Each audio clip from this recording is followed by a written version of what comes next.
روحي حطي اكل كلي دجاج. روحي اكل 20 شهر هي عم تشتغل. روح حطي اكل كلي دجاج. يلا حطي اكل يلا እንደዚህ እስከምትሆኑ ለምንድን ነው? ለምን እንዴ? ዱንያ ነው እኮ። በዛ ላይ ደግሞ ሰው ቤት እኮ ነው ያለ ነው። ለራሳችን ካልሆንን ማን ይመጣልናል? ሰላም አለይኩም ወራህመቱላሂ ወበረካቱ። ውድ ቻናሌ ቤተሰቦች እንዴት ናችሁ?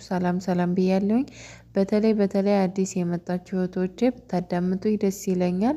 እንግዲህ ለቻናሌ አዲስ የሆናችሁ ሰብስክራይብ እያደረጋችሁ ቤተሰብ ሆኖ እንዲሁም ደግሞ ቪዲዮውን ሼር፣ ላይክ በማድረግ ብዙ ሰው ጋር እንዲደርስ አድርጉት።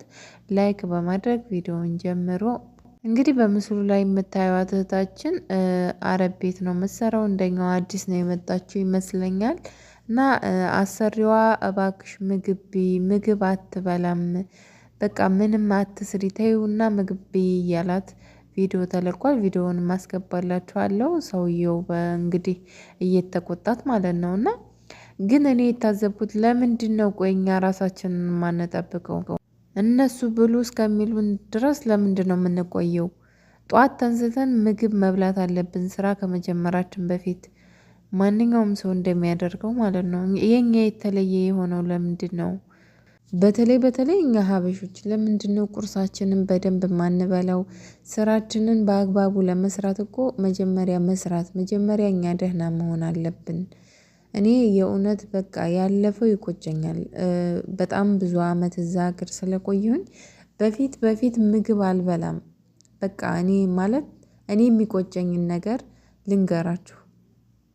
እዛ ሀገር በቃ ስትኖሩ እነሱ ሰራችሁም አልሰራችሁም እንደምትበሉ ነው የሚያውቁት። አትበሉም ብለው አያዝኑላችሁም።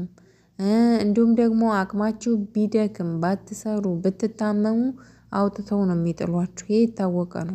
ያ ከመሆኑ በፊት ግን ለምንድን ነው ራሳችሁን የማትጠብቁት? እኔ ለምሳሌ በጣም ብዙ ጊዜ ምግብ አልበላም። ስራ ስጨርስ ነው ምግብ የምበላው በፊት ማለት ነው። የሚቆጨኝ ነገር ቢኖር ይሄ ነው። ለምንድን ነው ራሴን ጥዬ ለነሱ ራሴን አሳልፌ የምሰጠው? ለምን? መጀመሪያ ራሴን መጠበቅ አለብኝ። ሰው ጤነኛ ሲሆን ነው ሰርቶ መለወጥ የሚችለው፣ ሰርቶ ለቤተሰቦቹ ራሱ መድረስ የሚችለው። እንዲሁም ደግሞ ቤተሰብ ጋር እንድንገናኝ እንፈልጋለን አይደለ? ከዚህ ገብተን ልጆች መውለድ፣ ልጆቻችንን ማሳደግ እንፈልጋለን። ለዛም ራሳችንን መጠበቅ ግድ ይለናል። እና እህቶቼ እባካችሁ ራሳችሁን ጠብቁ። በተለይ አዲስ የምትመጡ ልጆች ምግብ ብሉ፣ ራሳችሁን ጠብቁ፣ ውሃ ጠጡ። እንግዲህ አረቡ ምን እንደሚል ትሰሙታላችሁ። ቪዲዮውን አስገባላችኋለሁ። ምግብ አበላም ጭራሽ ነው የሚለው። እና እንደዚህ እስከምንሆን ለማንኛው ነው በኋላ ነው የሚቆጫችሁ። የእውነት ነው የምላችሁ። በተለይ አዲስ የመጣችሁ እውነት እንዳይቆጫችሁ አዳምጡት ቪዲዮውን። ጊዜው ሲያልፍ በኋላ አቅማችሁ ሲደክም ሲሰማችሁ የዛኔ ነው የምታውቁት። ለምን ራሴን አልጠበቅኩም ብላችሁ ወደ ኋላ እንደገና ታስባላችሁ። ግን ምንም የፈሰሰ ውሃ አይለቀም። ጊዜው ካለፈ በኋላ ምንም ማድረግ አትችሉም። ከባድ ነገር አንሱ ሲሏችሁ የማትችሉትን ነገር አታንሱ። አልችልም በሉ። የሚናገር ሰው ይወዳሉ። ሲርባችሁ ራበን እንደዚህ የሆነ ነገር የሚበላ ከሌለ ቤት እኮ የሚበላ የለም ብላችሁ መናገር። የማያመጡላችሁ ከሆነ በራሳችሁ ገንዘብ አምጥታችሁ መብላት። አውቀዋለሁኝ አረቦች በራሳችን ገንዘብ አምጭልኝ ምናምን ስንላቸው አይ እኔ ቤት ሁሉ ሞልቶ ለምንድን ነው የማመጣልሽ? አንቺ እኮ ማጋጣንሽና ነው ምናምን ይላሉ። ግን በመሻወርም ቢሆን አስመጥታችሁ ምግብ ብሉ። ከቻላችሁ ሰፈሩን የምታውቁ ከሆነ ደግሞ ሰፈር ቢጋላ ሱቅ ካለ ሄዳችሁ ማምጣት፣ ክፍላችሁ እያስቀመጣችሁ መብላት። ራሳችሁን ጠብቁ ባካችሁ እህቶቼ። የሰውየውን ድምጽ ላስገባላችሁ። እንግዲህ ምን እንደሚል ጉድ ስሙልኝ። እኔ እህት አላህ ይርዳት ምስኪን ወላሂ።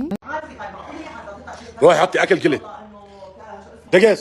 روحي اكل كلي يلا. روحي اكل يلا.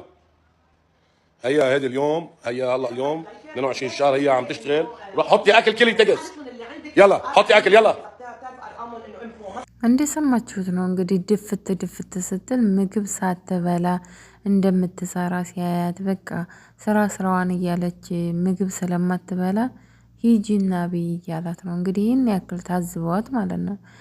እና ራሳችሁን ጠብቁ፣ የእውነት ራሳችሁን ጠብቁ። ማንም ዘወርም ብሎ የሚያያችሁ የለም። ሰው ሀገር ላይ ብትታመሙ የሆነ ነገር ብትሆኑ ማንም ምንም የሚመስለው የለም። ለምን ቤተሰብ ካጠገባችሁ የለ፣ እናታችሁ ካጠገባችሁ ብትኖር የግድ ታጎርሳችኋለች። ግን እናት እዚህ ሀገር ላይ የለንም አብዛኞቻችን እንግዲህ ከስንት አንድ ያው መዳም ቤት ሲጀመር እናት ጋር የሚሰራ የለም። ስለዚህ ራሳችሁን ጠብቁ ባካችሁ። ብትታመሙ የሰራችሁት ብር አያሳክማችሁም። የእውነት ነው የምላችሁ። ይህ የምትሰሩት ደሞዝ ብትታመሙ ማሳከሚያ አይበቃችሁም፣ መታከሚያ አይበቃችሁም። ስለዚህ ከመታመማችሁ በፊት ራሳችንን እንጠብቅ ነው ለማንኛውም የምለው። የምንሰራው ገንዘብ ለመታከሚያ እንኳ አይበቃም። እና ደግሞ ሰው ሀገር እንዳለን ቤተሰብ ካጠገባችን እንደሌለ ይህንን ሁልጊዜ ማስታወስ አለብን። እባካችሁ እህቶቼ፣ ብዙ እህቶቻችን በሽተኛ እየሆኑ እንዲሁም ደግሞ እየሞቱ ወደ ሀገር የሚገቡት ለምንድነው? ራሳችንን ስለማንጠብቅ ነው። እኛ በጣም ስለምንደክም ስለምንለፋ ምግብ መብላት ግድ ይለናል። የምንበላው ምግብ ስንሯሯጥበት ይቃጠላል። ስለዚህ ምግብ ካልበላን ደግሞ መስራትም አንችልም። ከጊዜ በኋላ ውስጣችንን ድካም ይሰማናል። መንቀሳቀስ ራሱ አትችሉም። ስለዚህ ያ ከመሆኑ በፊት እህቶቼ ራሳችሁን ጠብቁ ላለሁኝ። በተረፈ የቻናሌ ቤተሰቦች እንግዲህ አዲስ የሆናችሁ ሰብስክራይብ እያደረጋችሁ ቤተሰብ ሆኑ። እንዲሁም ደግሞ ቪዲዮውን ሼር አድርጉልኝ፣ ላይክም አድርጉልኝ፣ አበረታቱኝ። ዩቲዩብ ቻናል ያላችሁ እህቶቼ ደግሞ ያው ኮመንት ላይ ጻፉልኝ፣ እመልሳለሁኝ፣ ቤተሰብን እሆናለሁኝ። እርስ በርሳችን እንበረታታ፣ አበረታቱኝ። ኢትዮጵያ ስለምገባ እንግዲህ በዛ አመት እገባለሁ ብያለሁኝ። ያሳካልሽ በሉኝ። ሌላው ደግሞ የተለያዩ ቪዲዮዎች ያው በአዲስ የተለያዩ ቪዲዮዎች ይዤላችሁ እመጣለሁ በቻናሌ። ስለምታበረታቱኝ እጅግ በጣም አመሰግናለሁኝ። በጣም ኢንሻአላህ ኢትዮጵያ ልግባ እንጂ በጣም ብዙ ቪዲዮ ለቅላችኋለሁኝ። እስከዛው ግን አበረታቱኝ። ያው አረብ ቤት ሆነን ዩቲዩብ ቻናል ስንሰራ ብዙ ጊዜ የሚሰራ እንደዚህ የለም። ለምን? መውጣት ስለማንችል መዳም ቤት ሆኖ ደግሞ ያው ዩቲዩብ ቻናላችን እንዲያድግልን በመዳም ዋይፋይ ዩቲዩብ ቻናሉ እንዲያድግልን ነው እንጂ ያን ያክል ጥቅም የለውም። ብቻ ቻናሉን ለማሳደግ አገር ስንገባ እንድንሰራበት እያልን ነውና ዩቲዩብ ቻናል የሌላችሁ እህቶቼ ወደ ኢትዮጵያ መግባት የፈለጋችሁ በተለይ ቻናል ክፈቱ ላለሁኝ። በተረፈ ሰላም ሁኑልኝ። ሰላም አለይኩም ወራህመቱላሂ